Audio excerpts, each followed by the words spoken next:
మిత్రులారా, ఈ కరీంనగర్లో ఉన్న చైతన్యం, ఈ కరీంనగర్ జిల్లాకున్న ప్రత్యేక స్థానం 2004లో శ్రీమతి సోనియా గాంధీ గారు ఆనాడు ఎన్నికల పర్యటనలో భాగంగా ఈ గడ్డ మీద నుంచే 4 కోట్ల తెలంగాణ ప్రజలకు మాట ఇచ్చింది.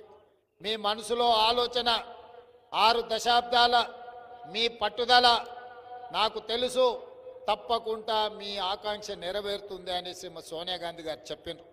ఇచ్చిన మాట ప్రకారం ఎన్ని ఒడిదుడుకులు వచ్చినా, ఎన్ని అవాంతరాలు, ఎంతమంది అడ్డం పడ్డా తెలంగాణ రాష్ట్రాన్ని ఇచ్చి కరీంనగర్ గడ్డ మీద నుంచి తెలంగాణ ప్రజలకు ఇచ్చిన మాట శ్రీమతి సోనియా గాంధీ గారు నిలబెట్టుకున్నారు. ఇదే కాదు, ఈ కరీంనగర్ జిల్లాకు దేశంలోనే ఒక ప్రత్యేక గుర్తింపు, చైతన్యం ఉన్నది.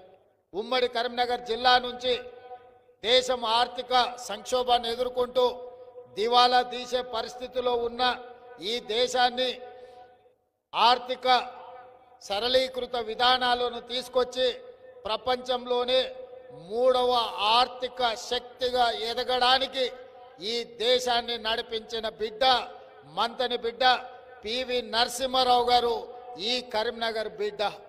వీరే కాదు, ఈ జిల్లా నుంచి చుక్కారావు గారు, ఎం సత్యనారాయణరావు గారు, కాకా వెంకటస్వామి గారు, ఇలాంటి ఉద్దండులు ఎంతో మందిని అందించిన ఉమ్మడి కరీంనగర్ జిల్లా రాజకీయంగా చైతన్యమైన జిల్లా. ఉద్యమాలకు, ప్రజా సమస్యల మీద పోరాటాలకు, రైతాంగ పోరాటాలకు ఈ కరీంనగర్ జిల్లా వేదిక. ఈ కరీంనగర్ జిల్లా నుంచి మొదలైన తెలంగాణ ఉద్యమం అటు వరంగల్ జిల్లా, ఇటు కరీంనగర్ జిల్లా ముందు బాగానే నిలబడి ఈ తెలంగాణ ఉద్యమం ఉవ్వెత్తున నడిచింది. కాబట్టి ఈరోజు తెలంగాణ రాష్ట్రం వచ్చింది. ఆనాటి తెలంగాణ ఉద్యమంలో అత్యంత క్రియాశీలక పాత్ర పోషించింది ఎవరయ్యా అంటే పట్టభద్రులని చెప్పుకోక తప్పదు. ఆనాడు చదువుకున్న నిరుద్యోగ యువతీ యువకులు తెలంగాణ రాష్ట్రం వస్తేనే మా సమస్యలకు పరిష్కారం, తెలంగాణ రాష్ట్రాన్ని సాధించాల్సిందే, తెలంగాణ రాష్ట్రాన్ని సాధించే వరకు మేము విశ్రమించబోము అని ఒట్టేసి తెలంగాణ రాష్ట్రాన్ని సాధించిన పట్టభద్రుల ఎన్నికలు ఈరోజు మనం ఎదుర్కోబోతున్నాం. ఇంతకుముందు పెద్దలు జీవన్ రెడ్డి గారు చెప్పిండ్రు, 6 పార్లమెంట్లు, 42 అసెంబ్లీ నియోజకవర్గాలలో ఆనాడు జగ్గారెడ్డి గారు, శ్రీధర్ బాబు గారు ఇద్దరు తప్ప 40 నియోజకవర్గాలలో మనకు శాసనసభ్యులు లేకపోయినా మొదటి రౌండ్లోనే మొదటి ప్రాధాన్యత ఓట్లతో అత్యధిక మెజారిటీతోని పెద్దలు జీవన్ రెడ్డి గారిని గెలిపిస్తే ఈ 6 సంవత్సరాలు ప్రశ్నించే గొంతుకై ప్రజా సమస్యల మీద గలం విప్పి మీ కరీంనగర్ ఆత్మ గౌరవాన్ని తెలంగాణ రాష్ట్రంలోనే పెద్దలు జీవన్ రెడ్డి గారు నిలబెట్టిండ్రు. మరి ఈరోజు నేను అడుగుతున్న మిత్రులారా, ఈరోజు మనకి 6 పార్లమెంట్లలో శాసనసభ్యులు ఉన్నారు, పార్టీ బలంగా ఉన్నది. ఈరోజు మీరందరూ ఉన్నాక ఈ ఎన్నికల్లో మరి మనము గెలుస్తామా గెలవమా మీరు ఒక్కసారి ఆలోచన చెయ్యండి. ఇవాళ నేను అడుగుతున్నా మన ప్రత్యర్థులను, ముఖ్యంగా బీఆర్ఎస్ వాళ్ళు అంటున్నారు, హరీష్ రావు గారు, కేటీఆర్ గారు, కవిత గారు కాంగ్రెస్ను ఓడించండి అని. సరే, మా రాజకీయ ప్రత్యర్థులు, ప్రధాన ప్రతిపక్ష పార్టీ వాళ్ళు ఎన్నికల్లో నిలబడి వాళ్ళ అభ్యర్థిని గెలిపించడానికి కాంగ్రెస్ను ఓడించమని ఒకవేళ చెబితే మనకేమీ అభ్యంతరం లేదు. ఎన్నికల్లో ఏ రాజకీయ పార్టీ ఆ పార్టీ అభ్యర్థిని గెలిపించుకొని బలపడాలని చూస్తారు. మరి ఈరోజు నేను అడుగుతున్న కల్వకుంట్ల చంద్రశేఖరరావు గారిని, భారతీయ బీఆర్ఎస్ అధ్యక్షుడిని, మీరు కాంగ్రెస్ను ఓడించమని పిలిపిస్తున్నారు కదా, మరి మీరు ఏ అభ్యర్థికి ఓటేసి మా కాంగ్రెస్ అభ్యర్థి నరేందర్ రెడ్డిని ఓడించమని పిలిపిస్తున్నారని నేను అడుగుతున్నా. మీ అభ్యర్థి ఎవరు? మీ అభ్యర్థి ఎవరు? ఈ ఎన్నికల్లో మీరు ఎవరికి ఓటేయదలుచుకున్నారు? ఇవాళ ఈ ఉమ్మడి 4 జిల్లాలలో మెదక్, నిజామాబాద్, కరీంనగర్, ఆదిలాబాద్ ఈ 4 జిల్లాలలో టిఆర్ఎస్ ముఖ్య నాయకులు 4 ఇక్కడి నుంచే ఉన్నారు. గజ్వేల్ నుంచి చంద్రశేఖరరావు గారు ఉన్నారు, సిద్దిపేట నుంచి హరీష్ రావు గారు ఉన్నారు, సిరిసిల్ల నుంచి తారక రామారావు గారు ఉన్నారు, నిజామాబాద్ నుంచి కల్వకుంట్ల కవిత గారు ఉన్నారు. ఈ 4 ప్రాతినిధ్యం వహిస్తున్న నియోజకవర్గాలు ఈరోజు ఈ పట్టభద్రుల శాసన మండలి ఎన్నికల పరిధిలోనే ఉన్నాయి. వీళ్ళందరూ పట్టభద్రులే. నేను ఇవాళ సూటిగా అడుగుతున్న చంద్రశేఖరరావు గారిని, మీ పార్టీ, మీ అభిమానులు, మీ కుటుంబ సభ్యులు స్వయంగా మీ ఓట్లు మీరు ఎవరికి వేయదలుచుకున్నారు కాంగ్రెస్ను ఓడగొట్టమంటే అని నేను అడుగుతున్నా. ఇవాళ హరీష్ రావు గారు కేటీఆర్ గారు, కేసీఆర్ గారు, కవిత గారు రాబోయే పట్టభద్రుల ఎమ్మెల్సీ ఎన్నికల్లో మీ ఓట్ల ఎవరికి, మీ మద్దతు ఎవరికి, మీరు ఎవరికి మద్దతు ఇవ్వడానికి, ఎవరిని గెలిపించడానికి ఇవాళ కాంగ్రెస్ పార్టీని ఓడగొట్టమని అడుగుతున్నారని నేను అంటున్నా. 2023 డిసెంబర్లో మీరు అధికారం కోల్పోయినారు. 2024 మే జూన్లో 8 పార్లమెంట్లలో మీ డిపాజిట్లు పోయినాయి. ఆ 8కి 8 పార్లమెంట్లు బీజేపీ వాళ్ళు గెలిచిండ్రు. ఇవాళ ఈ ఎన్నికల్లో మీకు అభ్యర్థి నిలబెట్టడానికి దొరకలేదా? ఈరోజు మీరు అర్థం చేసుకోండి. పట్టభద్రులకు నా విజ్ఞప్తి ఒక్కటే, బీఆర్ఎస్ బీజేపీ చీకటి ఒప్పందంలో భాగంగానే కేసుల నుంచి తప్పించుకోవడానికి, అరెస్టుల నుంచి కాపాడుకోవడానికి బీఆర్ఎస్ నాయకులు ఢిల్లీ ముందు సాగిలబడి తెలంగాణ ఆత్మ గౌరవాన్ని మోడీ కాళ్ళ దగ్గర తాకట్టు పెట్టి ఇవాళ కాంగ్రెస్ పార్టీని ఓడించాలని కంకణం కట్టుకొని తిరుగుతున్నారు. 8కి 8 పార్లమెంట్లు బీజేపీ ఎక్కడెక్కడ గెలిచిందో ప్రతి పార్లమెంటులో బీఆర్ఎస్ డిపాజిట్ గల్లంతైంది. నేను అడుగుతున్న కేసీఆర్ను, నీ పార్టీ డిపాజిట్లు గల్లంతయ్యే బలహీనత ఈరోజు తెలంగాణ రాష్ట్రంలో ఉందా?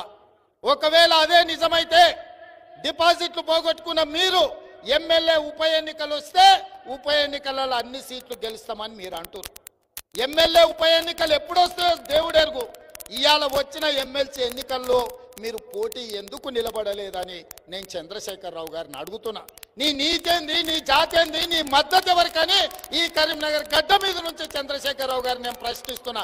మిత్రులారా, మీరు ఆలోచన చేయండి. జరుగుతున్న కుట్రను, చీకటి ఒప్పందాన్ని ఇవాళ మీరు అర్థం చేసుకోండి అని చెప్పి నేను మిత్రులకు విజ్ఞప్తి చేస్తున్నా. ప్రజాస్వామిక వాదులను ఆలోచన చెయ్యండి అని చెప్పి నేను ఈరోజు విజ్ఞప్తి చేస్తున్నా. 10 ఏళ్ళు చంద్రశేఖరరావు ముఖ్యమంత్రి ఉన్నాడు. 12 ఏళ్ల నుంచి నరేంద్ర మోడీ గారు ప్రధానమంత్రిగా ఉన్నారు. 10 ఏళ్ళు చంద్రశేఖరరావు చెయ్యలేంది, 12 ఏళ్ళు నరేంద్ర మోడీ ఇవ్వలేంది. ఇవాళ కాంగ్రెస్ పార్టీ ప్రజాపాలన మీ మద్దతుతోనే 10 నెలల్లో పూర్తి చేసింది. నేను అడుగుతున్న ఈ వేదిక మీద నుంచి ముఖ్యంగా టీచర్లను, 20 ఏళ్ళు మీ ప్రమోషన్ రాలే, 10 ఏళ్ళు మీ బదిలీలు జరగలే, 35,000 మంది టీచర్ల బదిలీలు, 22,000 మంది టీచర్ల ప్రమోషన్లు మా ప్రభుత్వం మొదటి సంవత్సరంలోనే ఇచ్చిందా లేదా? ఒకవేళ మేము ఇచ్చింది నిజమైతే మీ గుండెల మీద చెయ్యి పెట్టుకొని మా అభ్యర్థి నరేందర్ రెడ్డిని గెలిపించండి. ఒకవేళ మీ 35,000 మందిని బదిలీ చేయకపోతే, 22,000 మందికి ప్రమోషన్లు ఇవ్వకపోతే మా కాంగ్రెస్కు ఓటు వేయవలసిన అవసరం లేదు అని నేను ఈ వేదిక మీద నుంచే నేను విజ్ఞప్తి చేయదలుచుకున్నా. మిత్రులారా, 10 సంవత్సరాలలో చంద్రశేఖరరావు గారు డిఎస్సి పెట్టకుండా, టెట్ నిర్వహించకుండా, తండాలలో, గూడాలలో, మారుమూల పల్లెల్లో ఉన్న పాఠశాలల్ని, సింగిల్ టీచర్ పాఠశాలల్ని, దాదాపుగా 5 నుంచి 6,000 పాఠశాలల్ని మూసేస్తే మా ప్రభుత్వం వచ్చిన తర్వాత మొదటి సంవత్సరంలోనే టెట్ పరీక్షలు, డిఎస్సి పరీక్షలు నిర్వహించి 11,000 మంది టీచర్ల నియామకాలను ఎల్పి స్టేడియంలో హైదరాబాద్ నడిగడ్డ మీద నియామక పత్రాలు ఇచ్చిన మాట నిజమైతే మీ గుండెల మీద చెయ్యి పెట్టుకొని మీరు కాంగ్రెస్ పార్టీకి మద్దతు ఇవ్వండి. ఒకవేళ 11,000 మంది టీచర్లకు మేము ఉద్యోగాలు ఇవ్వకపోతే మీరు మాకు ఓటు వేయవలసిన అవసరం లేదని మా టీచర్లను నేను ఈరోజు విజ్ఞప్తి చేస్తున్నా. ఇదే కాదు, తెలంగాణ రాష్ట్రంలో ఉన్న ప్రభుత్వ ఉద్యోగస్తులు దాదాపుగా 5 లక్షల మంది పెన్షన్లు, ఉద్యోగాలు వచ్చే వాళ్ళు ఆనాడు 20 తారీఖు వరకు ఎన్నడూ మీకు జీతం వస్తుందో, ఎప్పుడు మీ ఖాతాల పైసలు పడతావో మీకు తెలియని పరిస్థితి. పాల పైసలు, ఇంటికి రాయే పిల్లల చదువుల పైసలు కట్టుకోవడానికి అప్పులు తెచ్చి పక్కింటోళ్ళ ముందల అవమానకరమైన పరిస్థితిలో ప్రభుత్వ ఉద్యోగస్తులు ఉండే. నేను ఇవాళ తెలంగాణ ప్రభుత్వ ఉద్యోగస్తులను నేను అడుగుతున్నా, మీ గుండెల మీద చెయ్యి పెట్టుకొని మీరు ఒక్కసారి ఆలోచన చేయండి. అన్నం తినేటప్పుడు మీ కుటుంబ సభ్యులతో మీరు మాట్లాడండి. మా ప్రభుత్వం వచ్చిన తర్వాత ప్రతి నెల 1వ తారీఖు నాడు మీ పడితే మీరు కాంగ్రెస్ పార్టీకి మద్దతు ఇవ్వండి. ఒకవేళ మీ ఖాతాలలో మేము జీతాలు వేయకపోతే మీరు మాకు ఓటు వేయవలసిన అవసరం లేదు. మీరెవరికో చెప్పాల్సిన పని లేదు. మీరెవరికి జవాబు ఇవ్వాల్సిన అవసరం లేదు. మీ ఆత్మను మీరే ప్రశ్నించుకోండి. మీరు ఆలోచన చెయ్యండి అని నేను ప్రభుత్వ ఉద్యోగస్తులకు, ఈ 4 జిల్లాలో ఉన్న వాళ్ళకి నేను విజ్ఞప్తి చేస్తున్నా. ప్రతి నెల మీ శ్రమ, మీ కష్టం మొదటి తారీఖు నాడ మీకు జీతభత్యాలు ఇవ్వాల్సిన బాధ్యత ప్రభుత్వాన్ని. కానీ చంద్రశేఖరరావు 10 సంవత్సరాలు తెలంగాణ రాష్ట్రంలో 20 తారీఖు వరకు విడతల వారిగా మీకు జీతాలు ఇచ్చి మిమ్మల్ని అడుక్కునే వాళ్ళుగా తయారు చేసింది చంద్రశేఖరరావు కాదా? ఇవాళ మీ ఆత్మగౌరవం నిలబెట్టడానికి మీ జీతభత్యాలు మొదటి తారీఖు నాడు ప్రభుత్వ ఉద్యోగస్తులకు వచ్చే పెన్షన్లు 10 తారీఖు లోపల ప్రతి నెల క్రమము తప్పకుండా మీ ఖాతాలలో మేము వేస్తున్నాం కదా. మీరు ఆలోచన చేసి విజ్ఞతతోని ఈ పట్టభద్రుల ఎన్నికల్లో మీరు ఓటు వేయండి అని చెప్పి నేను వాళ్ళని అడుగుతున్నా. ఇవాళ నేను అడుగుతున్నా, ఐటీఐలు ఒకనాడు 1956లో పెట్టిన ఐటీఐలు ఈరోజు అక్కడ శిక్షణ తీసుకొని బయటకు వస్తే సర్టిఫికెట్తో బయటకు వస్తుండ్రు. వానికి శిక్షణ లేదు, సమాజంలో వాటికి విలువ లేదు. అక్కడ డీజిల్ మెకానిక్ అని అంబాసిడర్ కారులో రిపేర్ చేపిస్తే బయటకు వస్తే బెంచ్ కారు ఉంది. అంబాసిడర్ కారులో పని నేర్చుకొని వచ్చి బెంచ్ కార్ రిపేర్ ఎట్టకెళ్ళి చేస్తాడు. ఇవాళ ఎలక్ట్రికల్, మెకానికల్, ఫిట్టర్, టర్నర్ ఇట్లాంటి ట్రైనింగ్లు ఐటీఐలో ఉంటే ఆ ఐటీఐలలో ట్రైనింగ్ పొందిన సర్టిఫికెట్ తీసుకొని బయటకు వస్తే నాలుకకు గీసుకోవడానికి కూడా ఆ ఐటీఐ సర్టిఫికెట్లు పనిచేస్తలేవు.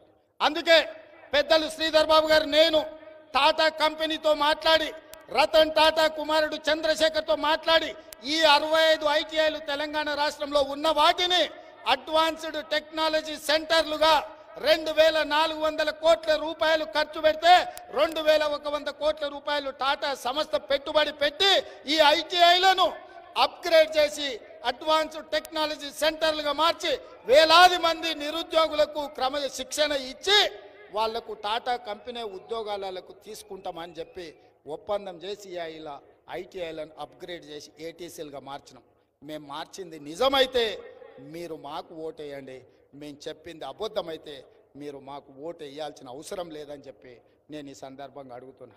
మిత్రులారా, ఈ దేశ జనాభా 140 కోట్లు. మొన్న జరిగిన ఒలింపిక్స్లో మీరు చూశారు, 140 కోట్ల జనాభా ఉన్న ప్రపంచంలోనే అత్యధిక జనాభా ఉన్న దేశంగా గుర్తింపు పొందిన భారతదేశం ఒలింపిక్స్లో ఒక గోల్డ్ మెడల్ కూడా తీసుకురాలి. 10 కోట్ల జనాభా ఉన్న సౌత్ కొరియా 32 మెడల్స్ తీసుకొచ్చుకున్నది. నేను శ్రీధర్ బాబు గారు సౌత్ కొరియా స్పోర్ట్స్ యూనివర్సిటీకి వెళ్తే ఒక్క యూనివర్సిటీ ఆ క్యాంపస్ వచ్చి 30 ఎకరాలలో ఉంది. మీ శాతవాహన యూనివర్సిటీ వచ్చేసి 300 ఎకరాలలో ఉంది. 30 ఎకరాలలో ఉన్న సౌత్ కొరియన్ స్పోర్ట్స్ యూనివర్సిటీలో 16 మెడల్స్ వచ్చినాయి. ఒక అమ్మాయి 3 గోల్డ్ మెడల్స్ తీసుకొచ్చింది ఆర్చరీలో. చిన్న దేశం 10 కోట్ల జనాభా ఉండి 32 మెడల్స్ తెచ్చి ఒకే ఒక అమ్మాయి 3 గోల్డ్ మెడల్స్ ఆ దేశం తెస్తే 140 కోట్ల జనాభా ఒక్క మెడల్ కూడా తీసుకురాలి. అందుకే ఆలోచన చేసి మట్టిలో మాణిక్యాలను వెలికి తీయాలి, సానబట్టాలి, ఈ దేశ గౌరవ ప్రతిష్ట పెంచాలని యంగ్ ఇండియా స్పోర్ట్స్ యూనివర్సిటీని పబ్లిక్ ప్రైవేట్ పార్ట్నర్షిప్ లో పెట్టి ఈ దేశంలో ఉండే క్రీడాకారులను మారుమూల ప్రాంతాలలో ఉండే మట్టిలో మాణిక్యాలను వెలికి తీసి రాబోయే 2028 ఒలింపిక్స్ లో తెలంగాణ నుంచే గోల్డ్ మెడల్ సాధించడానికి యంగ్ ఇండియా స్పోర్ట్స్ యూనివర్సిటీని తెలంగాణ రాష్ట్రం తీసుకొచ్చింది. ఇదే కాదు, ఇవాళ ఇంజనీరింగ్ చదువుకున్న వాళ్ళని చూస్తున్నాం. సంవత్సరానికి 1,10,000 మంది ఇంజనీరింగ్ సర్టిఫికెట్లు తీసుకొని బయటకు వస్తారు. బయటకు వస్తే వాళ్ళకు పని ఏదన్నా చెబుదామంటే ఇండ్ల దగ్గర పనిచేస్తే మేస్త్రికి ఉన్న అవగాహన కూడా ఇంజనీరింగ్ గ్రాడ్యుయేట్లకు లేదు. ఇది చెప్పడానికి బాధగా ఉంది, కొందరికి వినడానికి కష్టంగా ఉండొచ్చు. ఇది నిజమా కాదా మీకు అందరికీ తెలుసు. ఇవాళ మనం ఇంజనీరింగ్ స్టూడెంట్స్ ప్రతి సంవత్సరం 1,10,000 మంది ఇంజనీరింగ్ పట్టా సర్టిఫికెట్లు తీసుకొని వస్తున్నారు. ఎంతమందికి నాణ్యమైన సాంకేతిక నైపుణ్యం ఉన్నదో మీరు ఆలోచన చేయండి. ఇవాళ లేకపోవడం వల్ల మనం ప్రపంచంతో పోటీ పడలేకపోతున్నాం. ఇంజనీరింగ్ చదువుకొని చిన్న చిన్న పనులు చేయలేకపోతున్నారు. చదువుకు చేసే ఉద్యోగానికి పొంతన లేక ఎంతో మానసిక ఆవేదన చెందుతున్నారు. వాళ్ళ బాధ చూసి తల్లిదండ్రులు కుంగిపోతున్నారు. అందుకే ఈరోజు వాళ్ళకు శిక్షణ ఇవ్వాలి, సాంకేతిక నైపుణ్యం పెంచాలి, ప్రపంచ దేశాలతో పోటీ పడాలి అని యంగ్ ఇండియా స్కిల్స్ యూనివర్సిటీని భారతదేశంలోనే మొట్టమొదటిసారి పోటీ పడే విధంగా ప్రపంచంతో ఈరోజు యంగ్ ఇండియా స్కిల్స్ యూనివర్సిటీని తెలంగాణ రాష్ట్ర ప్రభుత్వం ప్రారంభించింది. యంగ్ ఇండియా స్కిల్స్ యూనివర్సిటీకి ఈరోజు చైర్పర్సన్ గా ఆనంద్ మహేంద్ర కార్ల కంపెనీ ఓనర్ ఇవాళ మన యూనివర్సిటీకి chairman. Group of companies, Reddy labs, Aurobindo లాంటి, అపోలో లాంటి హాస్పిటల్కి సంబంధించిన పెద్ద పెద్ద కార్పొరేట్ కంపెనీల డైరెక్టర్లను తీసుకొచ్చి ఈ బోర్డులో పెట్టి శిక్షణ వాళ్ళే ఇవ్వాలి, సిలబస్ వాళ్ళే ఇవ్వాలి, ఉద్యోగాలు వాళ్ళే ఇవ్వాలని 60 ఎకరాల యంగ్ ఇండియా స్పోర్ట్స్ యూనివర్సిటీని 600 కోట్ల రూపాయల కార్పస్ ఫండ్ జమ చేసి మేనేజ్మెంట్ మొత్తం వాళ్ళకి అప్పచెప్పి ఇవాళ తెలంగాణలో ఉండే లక్షలాది నిరుద్యోగ పట్టభద్రులకు శిక్షణ ఇచ్చి ప్రపంచ దేశాలతో పోటీ పడే విధంగా ఈరోజు మనం నిర్ణయం తీసుకున్నాం మిత్రులారా. ఇదొక రెవల్యూషన్, ఇదొక విప్లవం. ఇలాంటి మార్పులు తెస్తున్న సందర్భంలో ఈరోజు మనకు ఓట్లు వేయొద్దు అంటున్నారు. నేను అడుగుతున్నా, స్పోర్ట్స్ యూనివర్సిటీ కానీ స్కిల్స్ యూనివర్సిటీ కానీ చేసింది నిజమైతే పట్టభద్రులు మాకు ఓటేయండి. నేను చెప్పింది అబద్ధమైతే మీరు ఎవరికి ఓటేసుకున్నా నాకు అభ్యంతరం లేదు. అంతెందుకు, బాక్సింగ్ లో ఛాంపియన్షిప్ తెచ్చిన నిఖత్ జరీన్ మీ నిజామాబాద్ బిడ్డ, ఆ అమ్మాయికి బాక్సింగ్ లో మెడల్ తెచ్చినందుకు గ్రూప్ 1 జాబ్ డిఎస్పీ జాబ్ ఇచ్చి 2 కోట్ల రూపాయల నగదు ఇచ్చి చదువు కంటే కూడా ఈ స్పోర్ట్స్ లో క్రీడలలో రాణిస్తే కూడా ఉజ్వల భవిష్యత్తు ఉంటుందని ఒక మైనారిటీ ఆడబిడ్డకు డిఎస్పీ గవర్నమెంట్ జాబ్ ఇవ్వడమే కాదు కోట్ల రూపాయలు నజరానా ఇచ్చి ఈరోజు ప్రోత్సహించిన మాట నిజం కాదా? సిరాజ్ అని క్రికెట్లో వరల్డ్ కప్ సాధించడంలో హైదరాబాద్కు సంబంధించిన యువకుడు వరల్డ్ క్రికెట్ కప్ సాధించడంలో క్రియాశీలక పాత్ర పోషించాడు. అతను చదువుకున్నది ఇంటర్మీడియటే, అతనికి గ్రూప్ 1 జాబ్కి అర్హత లేదు. కానీ మన ప్రభుత్వం క్యాబినెట్లో పెట్టి ఎడ్యుకేషన్ ఎగ్జామ్షన్ ఇచ్చి గ్రూప్ 1 జాబ్ డిఎస్పీ జాబ్ సిరాజ్కి ఇచ్చి ఈరోజు క్రికెటర్ని ప్రోత్సహించి క్రీడలలో రాణించిన వాళ్లకు పట్టం గడుతుంది ఈ ప్రభుత్వం అని ఈరోజు సిరాజ్కు డిఎస్పీ జాబ్ ఇచ్చినాం. ఇది నిజం కాకపోతే కాంగ్రెస్కు ఓటు వేయకండి. అదేవిధంగా పారా ఒలింపిక్స్లో దీప్తి అని వరంగల్ అమ్మాయి పారా ఒలింపిక్స్లో మెడల్ సాధిస్తే ఆ అమ్మాయికి గ్రూప్ 2 జాబ్ ఇవ్వడమే కాకుండా వరంగల్లో ఇంటి స్థలం ఇచ్చి 25 లక్షల రూపాయల నగదు ఇచ్చి ఆ అమ్మాయిని ప్రోత్సహించి ప్రభుత్వ ఉద్యోగం ఇచ్చినాం. ఇది నిజం కాదా అని నేను అడుగుతున్నా.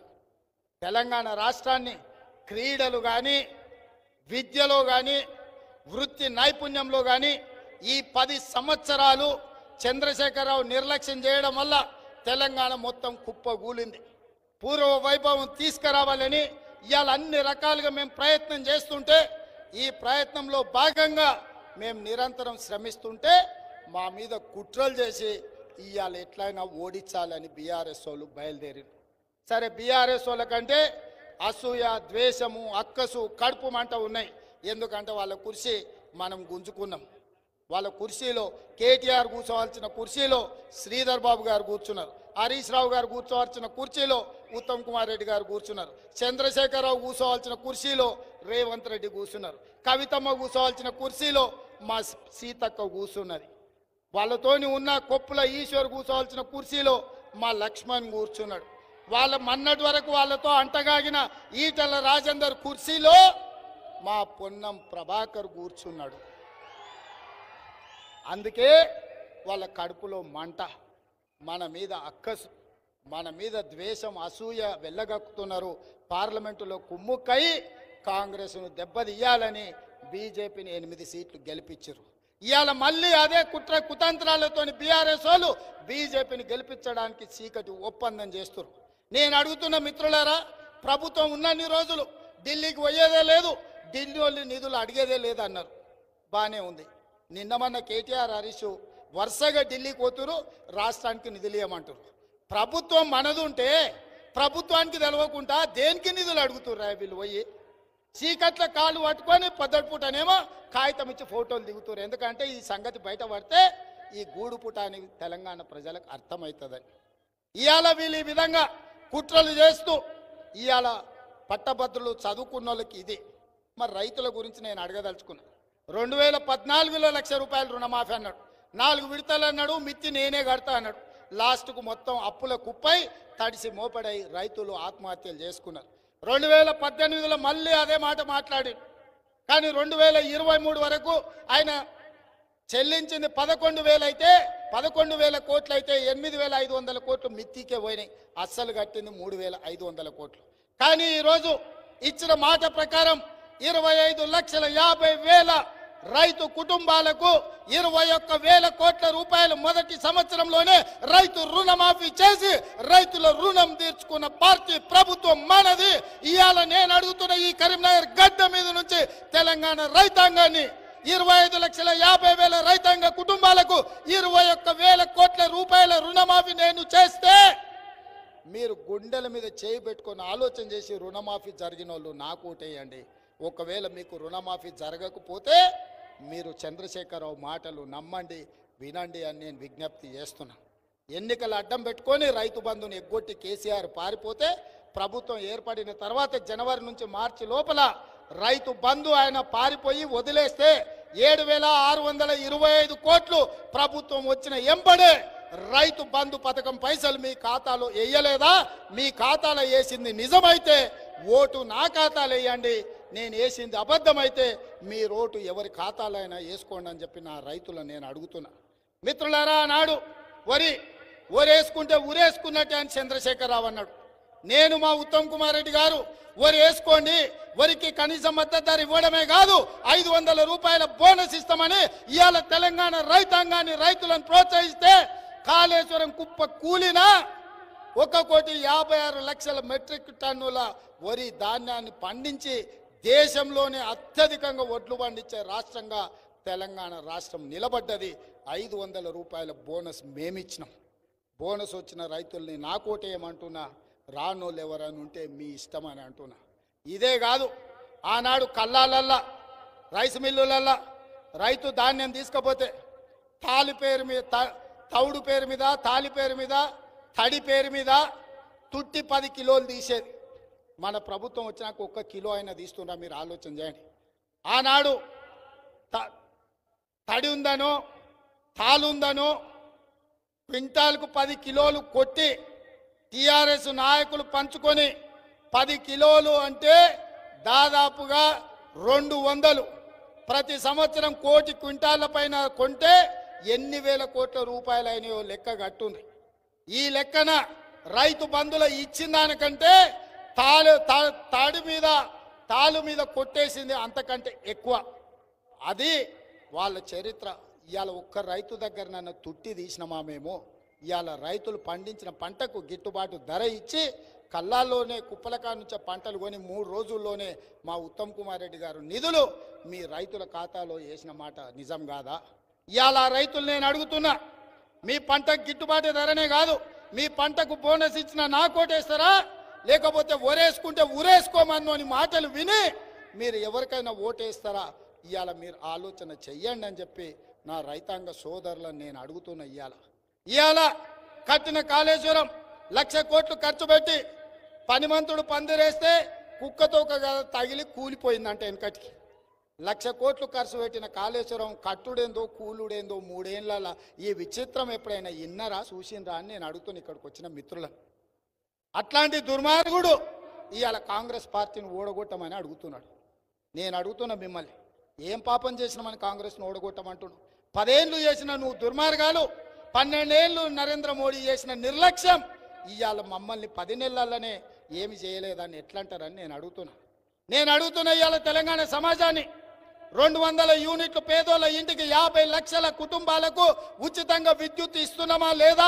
రైతులకు 24 గంటల కరెంటు ఉచితంగా ఇస్తున్నామా లేదా? 500 రూపాయలకే సిలిండర్ ఇస్తున్నామా లేదా? 10 లక్షల రూపాయల రాజీవ్ ఆరోగ్యశ్రీ మీకు ఇస్తున్నామా లేదా? 21,000 కోట్ల రూపాయల రైతు రుణమాఫీ చేసింది మేము కాదా? 500 రూపాయల బోనస్ ఇచ్చిన ప్రభుత్వం మాది కాదా అని నేను ఈ మిత్రులను అడుగుతున్నా. ఇదే కాదు మిత్రులారా, 55,163 ఉద్యోగాలను మీకు ఇచ్చిన మాట నిలబెట్టుకున్నది మొదటి సంవత్సరంలోనే ఈ దేశంలో ఏ రాష్ట్రం చెయ్యలేదు. నేను సవాలు విసురుతున్నా, ఏ రాష్ట్రంలోనైనా ఇన్ని ఉద్యోగాలు ఇస్తే మా నరేందర్ రెడ్డికి మేము ఓట్లే అడగమని చెప్పి నేను ఈరోజు సవాలు విసురుతున్నా. వీళ్ళు ఏ రకంగా ఉంటే సందెట్ల సడేమయ్యేలాక సంజయ్ బయలుదేరాడు. మిత్రుడు ఇల్లు ఈ పక్కనే అనుకుంటా. మా పొన్నంను మీరు ఒక్కసారి మంత్రి చేస్తే తెలంగాణ తెచ్చిండు. 2009లో పొన్నంను మీరు ఒక్కసారి మంత్రి చేస్తే మా ప్రభుత్వానికి, మా నాయకత్వానికి కూడా మా 4 కోట్ల ప్రజల కోరిక ఇది, తెలంగాణ ఇచ్చి తీరవలసిందే అని పార్లమెంటునే స్తంభింపజేసి పొన్నం ప్రభాకర్ తెలంగాణ తీసుకొచ్చిన దాంట్లో ముందు బాగానే నిలబడ్డాడు. మరి సంజయ్ 2 సార్లు ఎంపీ అయింది, ఇప్పుడు కేంద్ర మంత్రి అయిండు. సిల్లి గవర్నర్ తెచ్చిండా అని సంజయ్ గారిని నేను అడుగుతున్నా. ఏం తెచ్చినావు అని అడుగుతున్నా. ఉత్త చేతులతో చేతులు ఉప్పుకుంటూ వచ్చి మాట్లాడు తప్ప ఏం తెచ్చినావు సంజయ్ గారు? హైదరాబాద్కు మెట్రో తెచ్చినవా? మూసీ నదికి నీళ్లు తెచ్చినవా? నిధులు తెచ్చినవా? లేకపోతే సమ్మక్క సారలమ్మకు నీళ్ల మంజూరు తీసుకొచ్చినవా? సీతారామ ప్రాజెక్టుకు నీళ్ల మంజూరు తీసుకొచ్చినవా? పాలమూరు రంగారెడ్డి ఎత్తిపోతలకు నీళ్లు మంజూరు తీసుకొచ్చినవా? లేకపోతే నిధులు తీసుకొచ్చినవా? ఏమి తీసుకొచ్చినావు సంజయ్ గారు అని నేను అడుగుతున్నా. ఏమి లేదు కానీ 8 పార్లమెంటు సీట్లు ఇచ్చి 8 అసెంబ్లీలు ఇస్తే మా నరేంద్ర మోడీ పెద్ద బీసీ, నేను చిన్న బీసీని అంటాడు. ఓకే, అవేవి తేలే. పోనీ బీసీల లెక్కలన్నా తేల్చినారా? పెద్ద బీసీ చిన్న బీసీ కలిసి 100 ఏళ్ళు 1931లో తెల్లదొరలు ఉన్నప్పుడు బీసీ కులగణన జరిగితే 2025 వరకు దాదాపుగా 100 సంవత్సరాల బలహీన వర్గాల లెక్కలు తేల్చిన ప్రధానమంత్రులు కానీ ముఖ్యమంత్రులు కానీ ఎవరు లేరు. మీ సోదరుడు రేవంత్ రెడ్డి మొదటి సంవత్సరంలోనే, మీ సోదరుడు రేవంత్ రెడ్డి మొదటి సంవత్సరంలోనే దేశంలో ఏ ముఖ్యమంత్రి ఏ ప్రధానమంత్రి చేయని సాహసం చేసి బలహీన వర్గాల లెక్క తేల్చి 56.33% బీసీల లెక్కలు ఉన్నారని నేను చెప్తే ఇవాళ బండి సంజయ్ గారు నన్ను ఓడగొట్టమంటుండు. ఎందుకు ఓడగొట్టాలనే? ఈ దేశంలో ఎప్పుడు జరగని బీసీల లెక్కలు తేల్చినందుకు ఓడగొట్టాలనా? బీసీ లెక్కలు ఎందుకు తేల్చినా? నేను నా నాయకుడు రాహుల్ గాంధీ గారు చెప్పిండు, లెక్క తేల్చాల్సిందే అన్నాడు. ఆయన మాట విని నేను, మా మిత్రుడు బట్టి విక్రమార్క గారు, ఉత్తమ్ కుమార్ రెడ్డి గారు, మహేష్ గౌడ్ గారు, పొన్నం ప్రభాకర్ గారు పక్కాగా లెక్క తేల్చి బీసీలు 56.33% ఉందని మేము సవాలు విసిరినాం నరేంద్ర మోడీకి. ఇప్పుడు జనగణన నువ్వు చేస్తా అంటున్నావు కదా, జనగణనలో కులగణన చెయ్యి, నా లెక్క తప్పని తేల్చు. మేమందరం ముక్కు నేలకు రాయడానికి సిద్ధంగా ఉన్నాం. లేని లెక్కలు, కాకి లెక్కలు చూపించి చంద్రశేఖరరావు చెప్పిన లెక్కలను నమ్మి కిషన్ రెడ్డి బండి సంజయ్ ఇవి వద్దు అంటున్నాడు. ఎందుకు వద్దంటురా అంటే వాళ్ళ పెద్ద బీసీ మోడీ ఈ కుల లెక్కలు వద్దంటున్నాడు కాబట్టి కిషన్ రెడ్డి బండి సంజయ్ వద్దంటారు. మా నాయకుడు రాహుల్ గాంధీ లెక్కలు చేయమన్నాడు కాబట్టి నేను, మా మహేష్ గౌడ్ లెక్కలు చేసినాం. గింతే తేడా. ఇవాళ ఎస్సీల లెక్క తేల్చినాం, బీసీల లెక్క తేల్చినాం, ఓసీల లెక్క తేల్చినాం, ఎస్టీల లెక్క తేల్చినాం, మైనారిటీల లెక్క తేల్చినాం. ఇక మైనారిటీల కాడికి వద్దాం. బండి సంజయ్ అంటుండు మైనారిటీలను తీసుకొచ్చి బీసీలలో కలిపాడు, అందుకే మేము ఈ లెక్క ఒప్పుకోమని. మిత్రుడు బండి సంజయ్కి నేను ఒక విజ్ఞప్తి చేయదలుచుకున్నాను. ఆయన కేంద్ర మంత్రి. ఒకవేళ ఆనాటి కరీంనగర్ మున్సిపల్ కార్పొరేటర్గానో లేకపోతే ఉత్త పార్లమెంట్ సభ్యుడిగానో మాట్లాడితే అవగాహన ఉందో లేదో పర్వాలేదు, మిత్రుడికి ఎప్పుడైనా కలిసినప్పుడు చెప్దామని. ఇవాళ నువ్వు కేంద్ర మంత్రివి, మంత్రులకు ఐఏఎస్ అధికారులను ఇస్తారు. ఎందుకంటే అన్ని సబ్జెక్ట్స్ మీద మాకు అవగాహన ఉండకపోవచ్చు. మాకు సెక్రటేరియట్ బిజినెస్ రూల్స్ ప్రకారం చదువుకున్న ఐఏఎస్లు ఐపీఎస్లను సివిల్ సర్వీస్ సర్వెంట్లను మాకు ఇస్తారు. మాకు అవగాహన కల్పించడానికి, మాకు ఫైల్స్ రాసి పెట్టడానికి. బండి సంజయ్ గారికి నేను సూటిగా విజ్ఞప్తి చేస్తున్నా, నీ సెక్రటేరియట్ ఆఫీసర్లను అందరిని అడుగు, బీసీలల్లా ముస్లింలను మేం చేసినామా లేకపోతే 1979లో మండల్ కమిషనే బీసీల ముస్లింలను చేర్చిందా లేదా? నేను సవాలు విసురుతున్నా. దూదేకులు కానీ, నూర్ బాషా కానీ, లేకపోతే తుర్క మంగలి కానీ, తుర్క చాకలి కానీ, ఇట్లా 29 ముస్లిం కులాలను మండల్ కమిషన్ బీసీల 1979లోనే చేర్చిందా లేదా? నీ అధికారులను అడుగు సంజయ్ గారు. అజ్ఞానంతో మాట్లాడుకు, నువ్వు కేంద్ర మంత్రివి. ఒక మిత్రుడిగా నేను సూచన చేస్తున్నా, ఒక సోదరుడిగా నేను విజ్ఞప్తి చేస్తున్నా.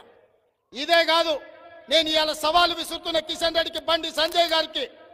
మహారాష్ట్ర, మధ్యప్రదేశ్, గుజరాత్, బీహార్ ఈ 4 రాష్ట్రాలు మీవే. గుజరాత్ రాష్ట్రం మీ మోడీ గారు 25 ఏళ్ల నుంచి ఏళ్తూనే ఉన్నాడు. అదే గుజరాత్లో 29 ముస్లిం కులాలు బీసీ రిజర్వేషన్ ఈ రోజు అనుభవిస్తున్నాయి. ఈ రోజు గుజరాత్లో 39 ముస్లిం ఉప కులాలు బీసీ రిజర్వేషన్లు ఈ రోజు అనుభవిస్తున్నాయా లేదా? మీ మహారాష్ట్ర, మీ ప్రభుత్వం ఉన్న రాష్ట్రంలో 26 ముస్లిం ఉప కులాలు ఈ రోజు బీసీ రిజర్వేషన్లు అనుభవిస్తున్నాయా లేదా? మధ్యప్రదేశ్, బీహార్ ఏ రాష్ట్రమైన పోదాం మిత్రమా. మీ ప్రభుత్వాలల్లా, మీరేలుతున్న రాజ్యాలల్లా ఈరోజు ముస్లింలు ఎంపీసీలుగా, బీసీలుగా బీసీ రిజర్వేషన్లు అనుభవిస్తుంటే నరేంద్ర మోడీ గారు 2022-23 ఎన్నికల సందర్భంగా 70 ముస్లిం బీసీ నేను చేర్చినా నేను ప్రచారం చేసుకోలేదని మీ పెద్ద బీసీ మోడీ గారే స్వయంగా చెప్పినరు. నీకు కావాలంటే ఆ ఇంటర్వ్యూ నేను పంపిస్తా మిత్రమా. మా మీద దోసి మమ్మల్ని తప్పుబట్టి మొత్తం బీసీలకే ద్రోహం చేయాలనుకుంటున్నావా? ఇవాళ ఈ లెక్క తేల్చి బీసీలకు 42% రిజర్వేషన్లు ఇవ్వాలని అసెంబ్లీలో బిల్లు చేసి కేంద్ర ప్రభుత్వానికి పంపించి చట్టబద్ధత కల్పించి రాబోయే స్థానిక సంస్థలనే కాదు ఉద్యోగ ఉపాధి విద్యలో బీసీలకు 42% రిజర్వేషన్లు పెంచాలి, 50% పరిమితిని రద్దు చేయాలని మేము అడుగుతుంటే అది ఇవ్వడం ఇష్టం లేని బీజేపీ ఏదొంకరా అంటే ముక్కొంకరా అని వెనకట్టుకోవడం అన్నాడట. చదువుకోక ముందేమో కాకరకాయ అన్నాడట, చదువుకున్నాక సంజయ్ లాంటోడు కీకరకాయ అన్నాడట. తెలివెక్కువై ఈ తెలివితేటలు వద్దు కిషన్ రెడ్డి గారు. ఈ సాగు తెలివితేటలు ఎక్కువ కాలం పనికిరావు కిషన్ రెడ్డి గారు. ఇది ఏం ప్రయోజనం ఉండదు. రేపు అన్ని లెక్కలు తేలుస్తా, పాలకు పాలు నీళ్ళకు నీళ్ళు అసెంబ్లీలో మొత్తం చదివి వినిపిస్తా, రా మాట్లాడదాం కిషన్ రెడ్డి గారు. ఇవాళ ఉత్తగానే ప్రజల్ని రెచ్చగొట్టి మతం ముసుగులో విద్వేషాలు రెచ్చగొట్టి రాజకీయ ప్రయోజనం పొందాలని ప్రతిసారి ప్రయత్నం చేస్తే తెలంగాణ సమాజం చైతన్యవంతమైంది. తెలంగాణ సమాజం ఎడ్డిదో గుడ్డిదో కాదు నువ్వు చెప్పే అబద్ధాలు నమ్మడానికి. నేను ఇవాళ చెబుతున్న విషయాలన్నీ నిజమైతే చదువుకున్న పట్టభద్రులకు నేను విజ్ఞప్తి చేస్తున్నా. ముస్లిం మైనారిటీ సోదరుల నుంచి హిందూ ముస్లిం అందరినీ ఆలోచన చేయండి. భారత రాజ్యాంగం అందరికీ ఒకే రకమైన హక్కు ఇచ్చింది. నువ్వు క్రిస్టియన్ వా, నువ్వు ముస్లిం వా, నువ్వు హిందువా, నువ్వు జైనా, నువ్వు సిక్క కాదు. వెనుకబడిన వాళ్ళు వెనుకబడిన వాళ్ళే. వెనుకబడిన వాళ్ళకు వెనుకబడిన తరగతుల రిజర్వేషన్ ఇవ్వాలని డాక్టర్ బాబాసాహెబ్ అంబేద్కర్ మనకు రక్షణ కల్పించిండు. మండల్ కమిషన్ అదే రికమెండ్ చేసింది. మండల్ కమిషన్ రికమెండేషన్ మీద 52% బీసీల లెక్క తేల్చి 27% రిజర్వేషన్లు ఇవ్వమన్నారు. సుప్రీం కోర్టు అప్హోల్డ్ చేసింది. ఇవాళ 27% బీసీ రిజర్వేషన్లు అమలు జరుగుతున్నాయి అని అంటే ఈ దేశంలో మండల్ కమిషన్ ఇచ్చిన రికమెండేషన్ సుప్రీంకోర్టు అప్హోల్డ్ చేసింది. అందులో ముస్లిం బీసీలు కూడా రిజర్వేషన్లు ఈరోజు ఇచ్చిండ్రు. ఇది నేను చేయలే. నేనేం చేసినా నేను ఎవ్వరికి రిజర్వేషన్ ఇవ్వలే, ఎవ్వరి రిజర్వేషన్లు పెంచలే, తగ్గించలే. నేను లెక్కలు తేల్చిన బీసీలలో ఉన్న ఏ గ్రూప్ వాళ్ళు ఎంతమంది ఉన్నారు, బీసీలలో ఉన్న బి గ్రూప్ వాళ్ళు ఎంతమంది ఉన్నారు, బీసీలలో ఉన్న సి గ్రూప్ వాళ్ళు ఎంతమంది ఉన్నారు, బీసీలలో ఉన్న డి గ్రూప్ వాళ్ళు ఎంతమంది ఉన్నారు, బీసీలలో ఈ గ్రూప్లో ఉన్న వాళ్ళు ఎంతమంది ఉన్నారని లెక్కలు తెచ్చి తెలంగాణ సమాజానికి చూపించిన 100 ఏళ్ల నుంచి మా బలైన వర్గాల సోదరులు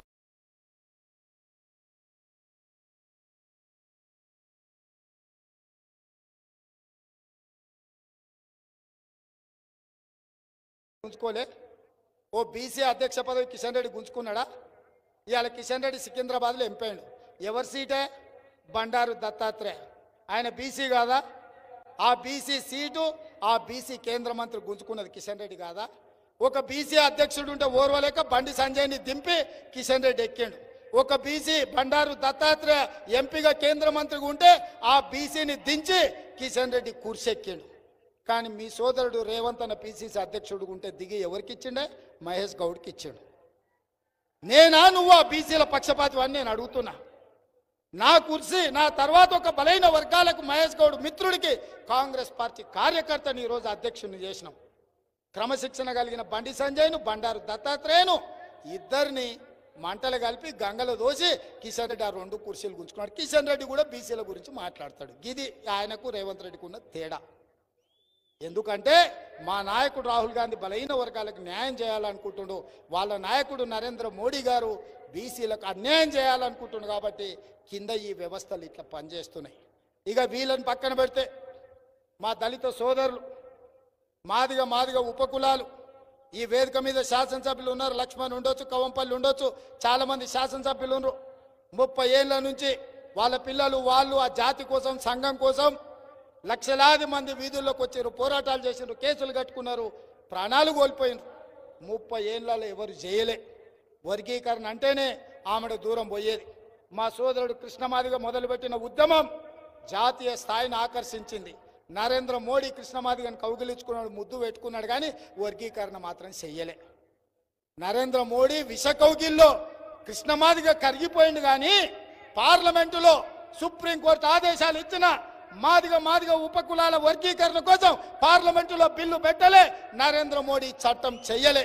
కానీ మీ రేవంత్ అన్న సుప్రీంకోర్టు ఇచ్చిన గంటలోనే అసెంబ్లీలో మాట ఇచ్చి సంవత్సరం తిరిగే లోపల మాదిగ ఉపకులాల వర్గీకరణ చేసి చట్టబద్ధత కల్పించి నా మాదిగ దళిత సోదరులను ఈ రోజు ఆదుకునే ప్రయత్నం చేసి దానికి చట్ట రూపం కల్పించిన ఇవాళ ఉత్తమ్ కుమార్ రెడ్డి గారి నాయకత్వంలోనే మంత్రివర్గ ఉపసంఘాన్ని వేసిన ఈ బీసీ వర్గీకరణ కానీ లేకపోతే మాదిగ వర్గీకరణ కానీ మేమిద్దరం ఇట్లున్నా మా నాయకుడు ఏం కోరుకుంటుండో మేము పనిచేసినాం.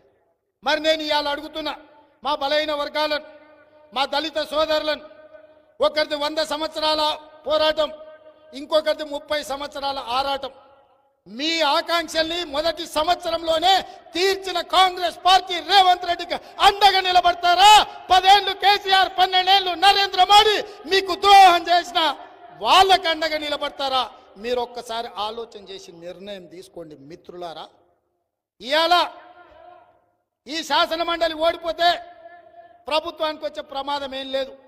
ఎమ్మెల్యేల లెక్క కాదు, ఎమ్మెల్యేల లెక్క మీదనే ప్రభుత్వం ఉంది, ఎమ్మెల్యేలు బలంగా ఉన్నారు. కానీ రేవంత్ రెడ్డిని ఏదో రకంగా దెబ్బతీయాలి, బలహీనం చేయాలి, ఈ ప్రభుత్వం మీద దుమ్మెత్తి పొయ్యాలి, ఈ ప్రభుత్వానికి మరక అంటించాలి. శాసన మండలి ఎన్నికల్లో నరేందర్ను ఓడిస్తే ఈ ప్రభుత్వం మీద బురద పోసినట్టు అవుతుందని చెప్పి బీఆర్ఎస్ బీజేపీ చీకట్ల కౌగిలించుకొని ఈరోజు కలిసికట్టుగా ఫెవికాల్ బంధంతో మన మీద దాడి చేస్తున్నారు. మిత్రులారా, చిన్న అంశాలను దృష్టిలో పెట్టుకొని ఏముందిలే ఎమ్మెల్సీ ఎన్నికల్లో గెలిస్తేంది ఓడితేంది అని మీరు అనుకుంటే రేపు ఈ ఓటమిని ఏ విధంగా చూపిస్తారంటే ఎస్సీ వర్గీకరణ చేసినందుకు ఎమ్మెల్సీ ఓడిపోయిండు, బీసీ కులగణన చేసినందుకు ఈ ఎమ్మెల్సీ ఓడిపోయిండు, 55,000 ఉద్యోగాలు ఇచ్చినందుకు ఈ ఎమ్మెల్సీ ఓడిపోయిండు, టీచర్లను బదిలీ చేసినందుకు ఈ ఎమ్మెల్సీ ఓడిపోయిండు, మొదటి తారీఖు నాడు మీ జీత భత్యాలు ఇచ్చినందుకు మీరు ఎమ్మెల్సీ ఓడిపోయినరని అంటే 21,000 కోట్ల రూపాయల రైతు రుణమాఫీ చేసినందుకు ఈ ఎమ్మెల్సీ ఓడిపోయిందంటే ఇది ప్రజలకు నష్టమా కాదా? మీరు ఆలోచన చెయ్యండి అని చెప్పి నేను మిత్రులందరినీ నేను అడుగుతున్నా. అందుకే మిత్రులారా, దొంగ దెబ్బ తీయాలని చీకట్లో ఒప్పందాలు చేసుకొని ఈరోజు ఊరు మీదకి బయలుదేరి నేను కిషన్ రెడ్డిని అడుగుతున్నా, నువ్వు మెట్రో రైలుని ఎందుకు అడ్డుకుంటున్నావు? కేంద్రంలో నేను కూడా 2019 నుంచి 24 వరకు ఎంపీగా ఉన్నా. పెద్దలు ఉత్తమ్ కుమార్ రెడ్డి గారు, కోమటిరెడ్డి గారు కూడా ఉన్నారు. ఇవాళ అన్ని పక్కడబందీగా తీసుకొని ఆనాడు ఢిల్లీ తర్వాత కాంగ్రెస్ పార్టీ తెచ్చిన మెట్రోనే దేశంలో 2వ పెద్ద మెట్రో ఉండే, ఇవాళ 9వ స్థానానికి పడిపోయింది. 10 ఏళ్ళు కేసీఆర్ విస్తరించలే. ఇప్పుడు 100 కిలోమీటర్లు కొత్త మెట్రో వేసి హైదరాబాద్ నగరాన్ని విశ్వ నగరంగా చేయాలని నేను ప్రయత్నం చేస్తుండే కేంద్ర మంత్రివర్గ ఆమోదం చేయకుండా కేంద్ర మంత్రుల మీద ఒత్తిడి తెచ్చి మెట్రోను తిరస్కరించే విధంగా పక్కన పెట్టే విధంగా కిషన్ రెడ్డి గారు కుట్ర చేస్తారు. ఇవాళ గుజరాత్లో సబర్మతి రివల్ని ప్రక్షాళన చేసుకున్నారు, ఉత్తరప్రదేశ్లో గంగా నదిని వారణాసిలో ప్రక్షాళన చేసుకున్నారు. మన ఢిల్లీ ఎన్నికల్లో యమునా నదిని ప్రక్షాళన చేస్తామని బీజేపీ ఢిల్లీలో అధికారంలోకి వచ్చింది. నేను అడుగుతున్న కిషన్ రెడ్డిని, గుజరాత్లో సబర్మతి నదిని ప్రక్షాళించవచ్చు, ఉత్తరప్రదేశ్లో గంగా నదిని ప్రక్షాళన చేయొచ్చు, ఢిల్లీలో యమునా నదిని ప్రక్షాళన చేయొచ్చు, కానీ మా విశ్వనగరమైన హైదరాబాద్లో మూసీ నదిని మేము ప్రక్షాళన చేసుకుంటామంటే కేంద్ర ప్రభుత్వం ఎందుకు అడ్డం పడుతుంది? కేంద్ర ప్రభుత్వం నుంచి నువ్వు ఎందుకు అనుమతి తెస్తలేవు? ఎందుకు నిధులు తెస్తలేవు? ఇది నీ కుట్ర, నువ్వు విషం చిమ్ముతలేవా హైదరాబాదు నగరం మీద అని నేను అడుగుతున్న కిషన్ రెడ్డి. ఇవాళ రీజనల్ రింగ్ రోడ్, పూర్తిగా రింగ్ రోడ్ అంటేనే రౌండ్గా ఉంటే రింగ్ అవుద్ది, సగం ఉంటే కాదు. ఇవాళ కేంద్ర ప్రభుత్వం మోడీని మేము కలిసి అడిగితే ఇస్తా అంటే మా వెనకాలనే పోయి మోడీ దగ్గర అడ్డం పడి నువ్వు రీజనల్ రింగ్ రోడ్ ఇస్తే రేవంత్ రెడ్డికి కాంగ్రెస్ పార్టీకి పేరు వస్తుంది, ఎట్టి పరిస్థితుల్లో నువ్వు ఆపమని మోడీని కలిసి కుట్ర చేసి ఇవాళ రీజనల్ రింగ్ రోడ్డు రాకుండా అడ్డుకున్న దుర్మార్గుడివి నువ్వు కాదా కిషన్ రెడ్డి అని నేను అడుగుతున్నా. ఆయనలో డాక్టర్ వైఎస్ రాజశేఖర రెడ్డి గారు ఔటర్ రింగ్ రోడ్డు, అంతర్జాతీయ ఎయిర్పోర్టు, ఐటీ కంపెనీలు, ఫార్మా కంపెనీలు తెచ్చినందుకే కదా ప్రపంచంతో పోటీ పడే నగరంగా హైదరాబాదు నగరం అభివృద్ధి చెందింది. ఇవాళ రీజనల్ రింగ్ రోడ్ వస్తే ప్రపంచంతోనే పోటీ పడే విధంగా న్యూయార్క్, టోక్యో ఇట్లాంటి నగరాలతో పోటీ పడే విధంగా మన నగరాన్ని అభివృద్ధి చేయాలని మేం చేస్తుంటే నువ్వు శకునిలాగా తయారయ్యి రీజనల్ రింగ్ రోడ్డుని అడ్డుకుంటున్నది నువ్వు కాదా కిషన్ రెడ్డి? ఇది నీకు మంచిదా అని నేను అడుగుతున్నా. ఏం తెచ్చినావు నువ్వు? మీ నరేంద్ర మోడీ నిరుద్యోగులకు మాట ఇచ్చిండు, ప్రతి సంవత్సరం 2 కోట్ల ఉద్యోగాలు ఇస్తాను. 12 ఏళ్ళు అయింది, 24 కోట్ల ఉద్యోగాలు ఇవ్వాలి. తెలంగాణకి 24 కోట్లు వస్తే 1 కోటి ఉద్యోగాలన్నీ వస్తుండే. ఏమిచ్చిండా నరేంద్ర మోడీ ఉద్యోగాలు? ఏమన్నా ఇచ్చిండా? ఎవరికైనా నరేంద్ర మోడీ ఉన్నోళ్ళకి ఉద్యోగం ఇచ్చిండా? కానీ ఇద్దరికి ఇచ్చిండు. ఎవరికా? కిషన్ రెడ్డికి, బండి సంజయ్కి. ఇంకా వీళ్ళిద్దరికి ఇస్తే అయిపోయిందా తెలంగాణ నిరుద్యోగ సమస్య తీరిపోయినట్టేనా? నరేంద్ర మోడీ 2 ఉద్యోగాలు ఇస్తే నేను 55,163 ఉద్యోగాలు మొదటి సంవత్సరంలోనే తెలంగాణ రాష్ట్రంలో ఇచ్చిన ప్రభుత్వం నాది, మాది. నాకు నీకు పోలికేంది బండి సంజయ్, కిషన్ రెడ్డి అని నేను అడుగుతున్నా. మీకు ఓట్లు అడిగే అర్హత ఎక్కడిది, అక్కెక్కడిదని నేను అడుగుతున్నా. 8 ఎమ్మెల్యేలు 8 ఎంపీలు ఇస్తే సిల్లి గవర్నర్ తెచ్చినవా? ఆయన అంటుండో లక్షల కోట్లు ఇచ్చినామని. లక్షల కోట్ల నేను లెక్క చెప్పదలుచుకున్నా బండి సంజయ్ గారికి, కిషన్ రెడ్డి గారికి. ప్రతి రూపాయి కేంద్ర ప్రభుత్వానికి ఇన్కమ్ ట్యాక్స్ అనుకోండి, సిజిఎస్టీ అనుకోండి, పన్నుల రూపంలో కేంద్రానికి మనం 1 రూపాయి చెల్లిస్తే కేంద్రం తిరిగి 42 పైసలు మనకిస్తుంది. అదే బీహార్ 1 రూపాయి చెల్లిస్తే 7 రూపాయల 6 పైసలు బీహార్కి ఇస్తారు. ఉత్తరప్రదేశ్ 1 రూపాయి చెల్లిస్తే 3.5 రూపాయలు ఉత్తరప్రదేశ్కి ఇస్తారు. నేను అడుగుతున్న కిషన్ రెడ్డిని కేంద్ర మంత్రిగా, 1 రూపాయి బీహార్ చెల్లిస్తే 7 రూపాయలు ఇస్తున్నావు, 1 రూపాయి ఉత్తరప్రదేశ్ ఇస్తే 3.5 రూపాయలు ఇస్తున్నావు. 1 రూపాయి మేము పన్ను చెల్లిస్తే 42 పైసలే మా తెలంగాణకి ఎందుకు వస్తున్నాయి? మా సొమ్ము మీరు దొంగిలించిండ్రా, మీ సొమ్ము మాకిచ్చిండ్రా? లెక్కలు తేల్చుకుందామా కిషన్ రెడ్డి? చర్చకు సిద్ధమా? బీహార్, ఉత్తరప్రదేశ్కి అన్ని నిధులు ఎందుకు? నా 4 కోట్ల తెలంగాణ ప్రజలకి అన్యాయం ఎందుకు అని నేను కిషన్ రెడ్డిని సూటిగా అడగదలుచుకున్నా. ఇవన్నీ ఎందుకు ప్రస్తావిస్తున్నా అంటే, చదువుకున్న విఘ్నులైన పట్టభద్రులు ఇవన్నీ ఆలోచన చెయ్యండి. భావోద్వేగాలకో లేకపోతే వాళ్ళు ఏదో అబద్ధాలు చెప్తే అబద్ధాల ప్రేరణలో మీరు నిర్ణయాలు తీసుకోకండి. మీరు విఘ్నులు, మీరు చదువుకున్నోళ్ళు, మీరు డాక్టర్లు, మీరు లాయర్లు, మీరు ఇంజనీర్లు, మీరు పట్టభద్రులు. మీ ఓటుకి ఎంతో విలువ ఉంది, మీ ఆలోచనకి ఎంతో పదునుంది. తెలంగాణ ఉద్యమాన్ని చేసిన వాళ్ళు మీరు, తెలంగాణ రాష్ట్రాన్ని సాధించిన వాళ్ళు మీరు. మీ ఓటు ఎవరికి వేయాలనో విచక్షణతోనే వేయండి. ఈరోజు ఆలోచన చేయండి. మీ సమస్యలు పరిష్కరించడానికి జీవన్ రెడ్డి గారికి ఓటేస్తే మీకోసం జీవితాన్నే ఇచ్చిండు. ఇవాళ నరేందర్కు ఓటేయండి. అండగా నిలబడి మీ పనులు పరిష్కరించే బాధ్యత నాది. ఇవాళ పొన్నం ప్రభాకర్కి మీరు ఓటేస్తే తెలంగాణ రాష్ట్రాన్ని సాధించండు మిత్రులారా. ఇవాళ అందుకే మీరు ఆలోచన చేసి నిర్ణయం తీసుకోండి. ఈ ఒక ఎమ్మెల్సీతోని ఈ ప్రభుత్వానికి వచ్చిన కష్టం లేదు, నష్టం లేదు. ఒకవేళ బీజేపీ గెలిస్తే నరేంద్ర మోడీ అమెరికాకి ఏం ప్రెసిడెంట్ అయ్యేది లేదు. బీజేపీని బండకేసి కొడితే మనకు మెట్రో రైలు వస్తుంది, మూసీ నదికు నిధులు వస్తాయి, రీజనల్ రింగ్ రోడ్ వస్తుంది, సమ్మక్క సారలమ్మకు నీళ్ల మంజూరు వస్తుంది, సీతారామకు నీళ్ల మంజూరు వస్తుంది, పాలమూరు రంగారెడ్డి ఎత్తిపోతల జాతీయ ప్రాజెక్ట్ అవుతుంది. బీజేపీని బొంద వెట్టుండ్రి, తెలంగాణకు నిధులు సాధించుండ్రి. మిగతా సమస్యలను పరిష్కరించే బాధ్యత నాది అని మీ అందరికీ తెలియజేస్తూ మరొక్కసారి విజ్ఞప్తి చేస్తున్నా. ఆల్ ఫోర్స్ నరేందర్ రెడ్డిని ఎమ్మెల్సీగా గెలిపించండి. పట్టభద్రుల ఓటర్లలో ఉన్న ఓట్లు 50% ఒక్క కరీంనగర్ జిల్లాలోనే ఉన్నాయి. మీరు మీ బిడ్డను ఆశీర్వదించండి, మీ బిడ్డను గెలిపించండి. మీ సమస్యలు పరిష్కరించే బాధ్యత నేను తీసుకుంటా, మీ సోదరుడు. కానీ మీ అందరికీ తెలియజేస్తూ మీ దగ్గర సెలవు తీసుకుంటున్నా. మీ అందరిని కూడా మనస్ఫూర్తిగా అభినందిస్తున్నా. గెలిపించండి, మీ సమస్యల్ని పరిష్కరించుకోండి. మీ ఓటే మీ ఆయుధం. మీ ఓటు అనే ఆయుధంతో బీజేపీ, బీఆర్ఎస్ కుట్రల్ని ఛేదించండి అని తెలియజేస్తూ మీ అందరి దగ్గర సెలవు తీసుకుంటున్న మిత్రులారా.